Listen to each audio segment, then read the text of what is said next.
For today's episode, we've got some practical advice. We're going to talk about betting, what's going on with the Fed chair, and what do jobs data support, higher or lower interest rates? Send it!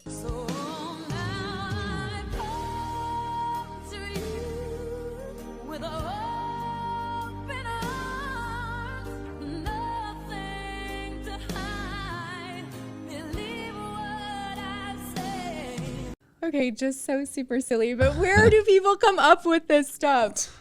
These content creators these days, I'll tell you what, they're going like full send. Is that AI? Amazing. I don't think it was AI, not that one, but Kyan's girlfriend sent me that reel, and then Chris bubbled it up too. So I thought, hey, we got to watch it. It's gone viral. It's so worth it. It wins the internet today. Well, the Kalshi market and Poly market will soon allow you to bet on home prices and whether they're going to go up or they're going to go down. Ooh.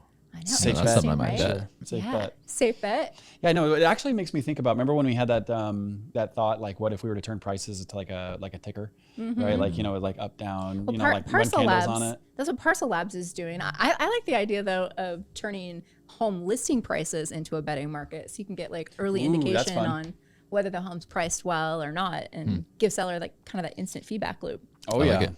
like real time. Yeah, exactly. Well, meanwhile, Dave Ramsey is saying that sports betting is a portal to hell. The fastest growing addiction that is destroying young men in their 20s is online sports gambling. FanDuel is a portal to hell.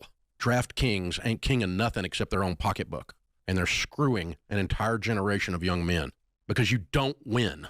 That's why they can afford to buy ads. They're back to back to back to back to back ads every time you turn on a sporting event. They're spending billions of dollars. You know where they're getting that? It's out of your kid's freaking pocket because they're screwing an entire generation. This is evil stuff right here. And he recently came out and said that it's the fastest growing addiction. It's destroying young men in their 20s. And basically, they're screwing an entire generation. Well, they're definitely getting that dopamine. What is it? Like, I don't even know exactly how it works. I just always hear the bet 2 and get 500 free, or you know, something like that. And yeah, I don't know much about it, but Dave's always got something. I gotta agree with Dave, but I think it's inflation. It comes back to inflation. I think Sports betting comes back to inflation. I think young men they see the dollar just like you know their money dwindling, and it's hard to save and you know keep your energy, and it's it just sucks. So it's these kids that just think oh I gotta like, how do I get ahead? And they come up with stuff like this, right? And then they legalize it, which I mean it should be legalized. I don't think anything should be sports betting. But yeah, and then you got I think there's it's kind of sad, but you know it's a tax on the poor. That's what it is. That's just like the tax on lottery the is. poor. So. Well, the house always wins. The house always wins, and even if you do win, you're eventually going to lose. And then if you have a track record of winning and winning, you'll eventually just a lot of these kids are doing this on Robinhood too. I mean they're betting on stocks and Meme coins, stocks, the penny stocks. Well, they have games and stuff now on Robinhood too, right? You can see it's I can remember though when you were in your mid-20s and you would sports bet. I did. I was in the military, and I worked in the alarm room in the middle of the night, and so like everyone was asleep, right? And you have to stay up and try to studying and just in studying case the players, someone matchups. Calls 911. Someone calls 911, so you're up, and we had TV there obviously, and it's in Germany, so we're like 6 or I don't know how many hours ahead, but like in the middle of the night there'd be NBA basketball games and all sorts of games. So like I started sports betting just to make it interesting. just to be able to watch. I mean, I didn't. Well, it makes you I didn't a really little like more in sports. tune, I didn't really but like watching sports. But then when you get a little wager going on, it's kind of fun. Yeah, to you're a little watch more in and tune. You're a little bit more in tune, and a little more vested. Keeps you up. Yep. Get the little dopamine. Yep, rush. that's what I was gonna say. That's actually what I think it is going on. That he's talking about this whole, what does he say, portal to hell? Is I think it's a dopamine, right? They're absolutely getting a dopamine hit, and I mean, here's the it's entertainment value if you're doing it for $10, $20 or something like that, something you can afford. I don't see any problem with it, but I think some of these kids, they don't know. And they're overspending for sure. They definitely blowing their rent. It's funny how you're calling them kids. Like because they are kids, young men in their 20s. I don't know though. The claim it's the fastest growing addiction. I'm not sure if that's true or not. That seems a little bold to me. It does seem a little bold, but it's everywhere you look, though, you're seeing ads for like FanDuel and DraftKings. And so, yeah, it's run pretty rampant. Yeah, they really cram it down your throat for sure. Well, Housing Wire just came out with an article saying that December jobs data continues to support lower mortgage rates. So on Friday, when it was announced that the government would be buying back $200 billion in mortgage-backed securities, interest rates did come down below 6. We hit 5.99% on the 30-year fixed rate. Since then, they've rose back up over 6, but we are still seeing them lower than they've been in years. So Housing Wire said that December job growth was the slowest in years, keeping mortgage rates near 6% as bond yields held steady. So interesting that... So it went above 6 now? Slightly. They're slightly above 6. There's like around ticking 6. into the 5s, right? Because the 5 is like I think that's the magic. that's a psychological number. Yeah. I think there's just you get people jumping off the fence. I think at that point. Well, and you have so many economists that flat out say that like affordability, et cetera, starts to kick in under 6. Because like, back in the day, a 5 was like, woo, that's good. Right? Right. Back when home prices though were 50, 40, 30% less than they are now. But don't you think they're a little bit less now, though? Home prices have come down a little. It depends on the market, right? Yeah, it depends if on the you're market. In the Northeast or in the, we were just talking about Austin. You said that they're almost coming all the way back to 2021 values. I mean, yeah, but Austin went so nuts. Yeah. Right. Was it outsized? Well, we know that the 30-year FHA rate is now hovering at about 5.7. And so for that entry-level buyer, you're now able to enjoy a really good rate. It's time to get off the fence. And I think as us realtors, it's time to communicate with our people that, hey, like jump in. Absolutely. Right? Well, while there's still inventory, there's not as much competition. And we all know that the competition is coming. I mean, I know that there's some mix-up and shake-up with what's going on in, the Fed, but we'll see. But we all know that cheaper rates and affordability is absolutely coming. And then, of course, we all know that when that happens, the stampede will ensue. Yes. However, did the DOJ just throw a wrench into the replacement of the Fed chair? So on Sunday, news broke that Jerome Powell is now being subpoenaed over the $2.5 billion office renovations of the Federal Reserve buildings. You posted something was it last night, about $2.5 billion. Yeah, like just how much money is that? How much money is that? And we were surprised that the Sphere, I don't know if anyone's been to the Sphere. It's a technological marvel. I mean, it's insane. Like the amount of video. Now we have a video wall here. How expensive this video wall was. I mean, this is like a little a drop in the bucket, drop in the ocean. Yeah, drop in the ocean of what that is. Yes, that the Sphere cost $2.3 billion from start to finish. I mean, that's land. That's from start to finish. That's like everything. Like the total cost. Like them dreaming it up. All of the architectural drawings and technological marvels that had to come together. But this is a building that is already there. I know. Right, it's already there.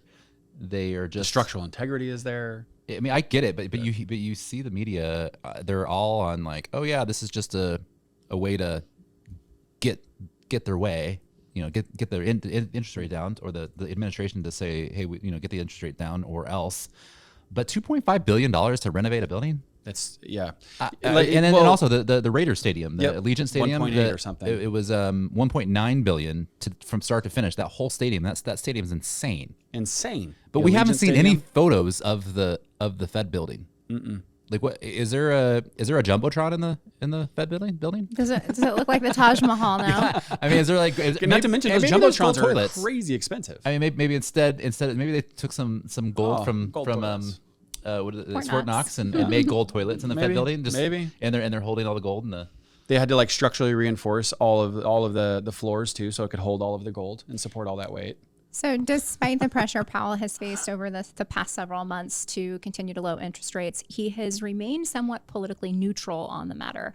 Last night, he released a video statement, and he's no longer keeping that same position. He's basically saying that this is a political stunt and that this is interference to get the central bank to lower interest rates and interfere with monetary policy. So it remains to be seen what impact this will have. I think one of the interesting things that we were talking about, and I know you did a little bit of research on this as well, Jason, was so now that the DOJ is investigating the Fed and the Fed chair, could this impact the ability to replace the Fed chair in May? So once a new Fed chair is proposed, the Senate has to confirm the appointment of that Fed chair. And what we're understanding is that if they fail to come to a consensus and approve of the new Fed chair, then what happens? Will they confirm? I mean, it's just like a stalemate, right? It just nothing happens. And so then at that point, Powell would no longer be the Fed chair, but he would then be a Fed governor. Is that my understanding? Well, he can stay on as a Fed governor until 2028. I think that's it's the rule or whatever it is. But yeah, I don't know. We'll see. Well, what we do know is markets don't like uncertainty. They don't. Oh yeah, I was gonna say, what would that do? Like, as far as like who's gonna be the chairman, who would speak, who would address the rates, right? There's a lot of talk about massive uncertainty. Right. I mean, I think the Fed chair, I think he should show like the line items of like where, like, is this public information? Like, where did the $2.5 billion go? And like who got paid for what, for what, you know? Like, but what he's saying is it has nothing to do with that. Yeah, it may not have anything to do with it, but is it just I think political? Well, I mean, is the Minneapolis thing political? I mean, all the learning centers that were just like all the money that was going to, where's all this money? Where's all the to? money going? Well, and the other thing on this too that's concerning to me is like, even when we're talking about the $2.5 billion for the Fed building, the Fed is not like, it's like government funded, but not government. Like like, why are they using government funds to renovate their building? Because it's a non-government entity, even though it's called the Federal Reserve. It's not federal. That's Yeah. the other, that's the other that's Ponzi the biggest scheme. cook-up, you know? Yeah, like what? I think that one of the most illuminating books on the subject of money and how the Federal Reserve was created was A Creature from Jekyll Island. And it's fascinating. Yep. It is a very long read, but I highly recommend it. But speaking of billions, MicroStrategy just did something that they haven't done in months. They just purchased $1.25 billion worth of Bitcoin. Well, they buy Bitcoin like almost every couple weeks, but this is like the biggest purchase. There's like the biggest purchase since June or July or something like that, like 1.25. I mean, other ones it's been like, oh, they bought $40 million of the Bitcoin or $80 million of Bitcoin, but this is 1.25 billion. That's a lot of Bitcoin. It's 13,627 Bitcoin. That's a lot. That's a lot of Bitcoin. I'll take one of those. That is a lot of Bitcoin. Yeah. Yeah. So I'd like to be standing around Michael Saylor's pocket just in case one fell out, and go walk over and snag up that Bitcoin real quick. So he's either the economic genius or the biggest idiot in the world, and time will reveal which it is. And is MicroStrategy, which is now Strategy, is it like the new bank of the world? Is it the new powerhouse bank? Well, that's what we know that he wants to be. He wants it to be eventually be a Bitcoin bank. Yes. Where well, there's going to be borrow against it. Yeah, borrow against it, where you can definitely keep your Bitcoin there. I don't know how. His biggest thing is just accumulating as much as possible. Yeah, well, and he's got isn't it Stride and Strat and Stretch? Yeah, yeah. But I mean, there's a lot of people that think it's crazy and stupid and it's going to flop. But then you have some of the biggest owners of Strategy is like Vanguard, BlackRock, some of these big giant institutions that own Strategy. So are they going down with them? Well, I doubt it. Look at Michael Saylor himself. Michael Saylor he's not like normal smart. He's like off the charts rocket scientist, curing cancer level smart. Yes. Right. Like the guy is an absolute enormous genius. And so he's gone all in, has so many other wealthy individuals, entities, institutions sold on this strategy as well. Pun intended there. If you want to learn a little bit more about Michael Saylor and who he is, a really great interview was him with Jordan Peterson. So Jordan Peterson interviewed him, and it was super long, but it was really good. And you kind of learn about Michael Saylor's backstory, and you learn about his thought process and how he arrived at the conclusion in 2020 that he just needed to buy all the Bitcoin he could get his hands on. Pretty incredible interview. Highly recommend it. What do you think about everything that's going on in the world and in real estate today? Drop it in the comments below, and thanks for tuning in.